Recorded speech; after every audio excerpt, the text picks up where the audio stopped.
Welcome to my mini cat vlog. I'm Miss Ilocana and I'm a cat lover. I have a cat who are my constant companion.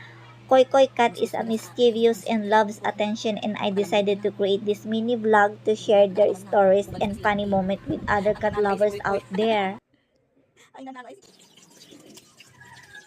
It is all about their daily routine,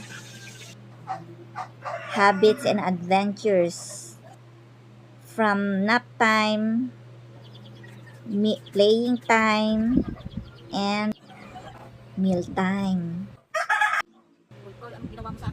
Koi Koi loves to ride my back. He likes to play my hair. Thank you for visiting my cat vlog. I hope you enjoyed seeing their playful and adorable moments. If you have any questions, comments, and suggestions for future posts, feel free to leave a comment or send a message. And don't forget to follow us on social